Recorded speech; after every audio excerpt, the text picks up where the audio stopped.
Let me talk to him. Let me talk to him. Let it rain. Let me talk to him. Come on. So they have them apple bottom jeans with the bird. The whole club was looking at her. Hurricane Irma is expected to hit South Florida and the Gulf Coast. What we know. Hurricane Irma is already one for the record books. Earlier in the week, Irma sustained 185 miles per hour winds for more than 24 hours, a record length of time for a hurricane in the Atlantic. And Irma was a Category 5 storm for around 3 days, which is also nearly a record. Now, Irma has weakened a bit to a Category 3 storm, slowing over Cuba to 125 miles per hour. But don't let that fool you. The National Hurricane Center believes that it will speed back up when it leaves Cuba before it makes landfall on the Florida Keys, expected on Sunday morning. Originally, Miami was expected to bear the brunt of the storm once it hit Florida, but by Saturday morning, the storm's trajectory had shifted westward, with Tampa, the Gulf Coast, and other parts of South Florida, including the Florida Keys, in line for the worst effects. Mandatory evacuations have been issued for Collier County around Naples, Hillsborough County around Tampa, and the Keys. Tropical storm and hurricane strength conditions are expected to begin in Florida around 2 p.m. on Saturday and continue into Sunday. Roughly 5.6 million have been asked to evacuate their homes in the state due to the storm. You need to leave right now, not tonight, not in an hour, now, Florida Governor Rick Scott said in a Saturday morning presser. You are running out of time.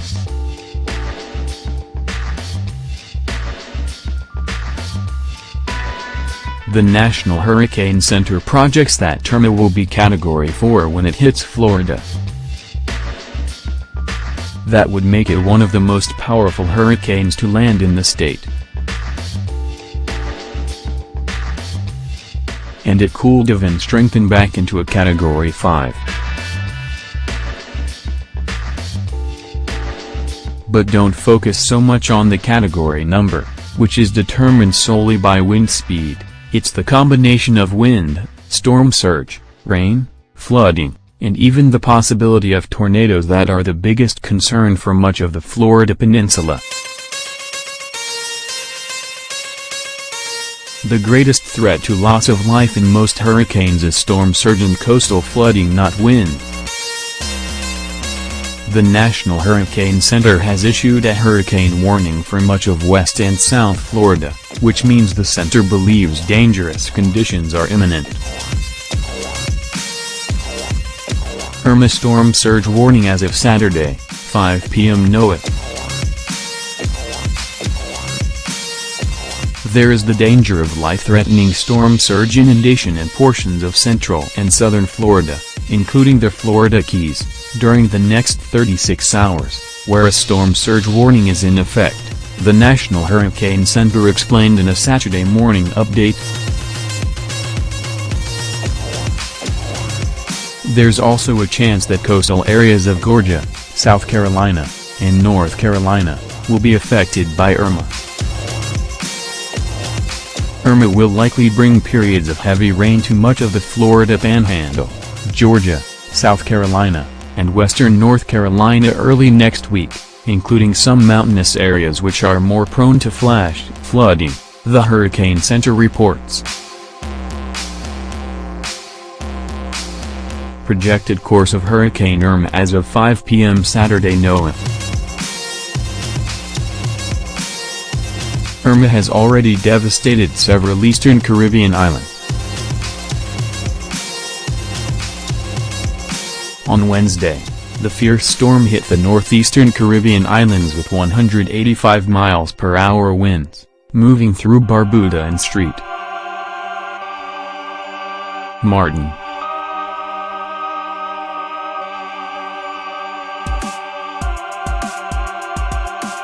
The New York Times reports widespread damage to property, homes, and infrastructure on these and other islands. Gaston Brown, the Prime Minister of Antigua and Barbuda, told reporters Barbuda is totally destroyed, 90% at least. Reports indicate at least 19 have died in the Caribbean. Related photos: what Hurricane Irma's destruction looks like on the ground. Wednesday night, the storm passed just north of Puerto Rico, and knocked out power for around 1 million people on the island. There are fears the outages could last months.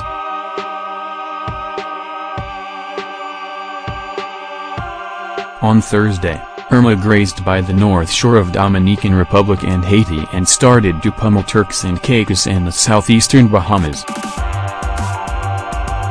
Friday night, the storm hit Cuba.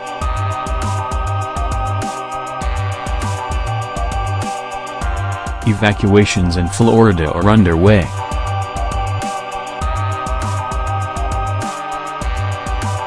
Much is still uncertain about how the storm's impact on Florida. Tiny shifts in its track appear to have steered the worst of Irma away from Miami-Dade and towards Tampa.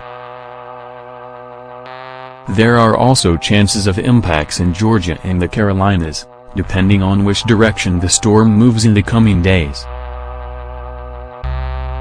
Florida has declared a state of emergency, freeing up resources for shelters, evacuations, and deploying National Guard members. Mandatory evacuation orders are underway in the Florida Keys and the Gulf Coast. Officials in Miami-Dade and Broward counties in Florida are ordering evacuations of certain residents in low-lying areas. Georgia Gov.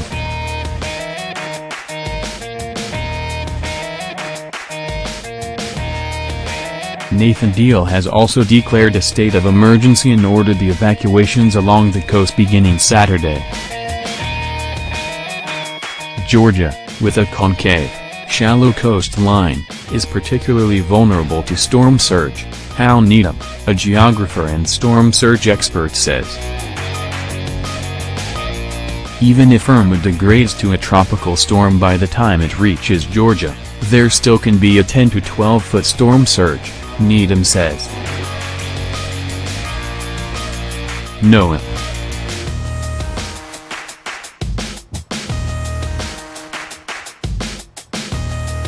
We can rebuild your home, but we cannot rebuild your life, Florida Gov.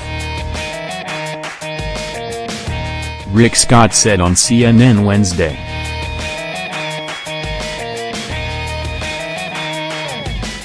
Take what you need, but only what you need.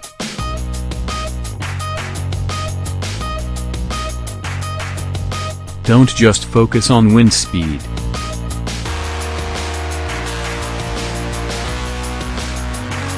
Even if Irma downgrades, it's still a dangerous storm. Irma is currently churning with sustained 130 miles per hour winds. That kind of wind can destroy homes, uproot trees, and knock out power for months. But scientists caution against focusing on wind speed alone. As we saw with Hurricane Harvey, even a downgraded hurricane or tropical storm can cause massive destruction and chaos. Even if Irma downgrades, it's still dangerous.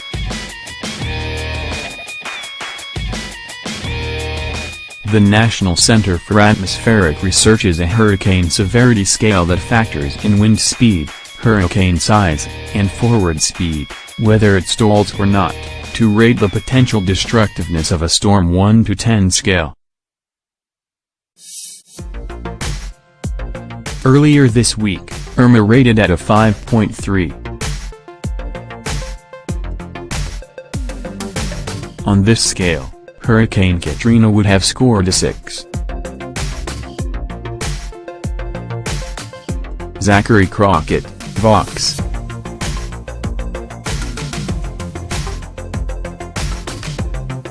Harvey dumped 50-plus inches of rain over parts of Houston and Louisiana, creating devastating floods, mostly because the storm stalled over the Gulf Coast after it made landfall. Irma, so far, is not expected to be as devastating a rain event. But the U.S. is still reeling from the impacts of Hurricane Harvey. Parts of Houston are still underwater, thousands are still living in shelters, and cleanup efforts have barely begun. Needless to say, another catastrophic storm in a 2-week period would add salt to a wound and further strain the disaster relief resources of the federal government and groups like the Red Cross, already stretched thin with the response to Harvey. But wait, there's more. Hurricane Jose is now a Category 4. As if Irma weren't enough to worry about, there's another huge storm churning in the seas, Jose. Hurricane Jose is a Category 4 storm as well. When it and Irma were at their peak strengths earlier this week, it was the first time two hurricanes with 150+ miles per hour winds have been in the Atlantic at the same time. Jose has slowed somewhat, its winds having come down to 145 miles per hour. Jose is expected to graze by not directly strike, some of the very same eastern Caribbean islands devastated by Irma. The entire island of Barbuda, population 1,600, has been evacuated again. After passing by these islands, Jose is expected to travel north and east into the open ocean, and begin to weaken.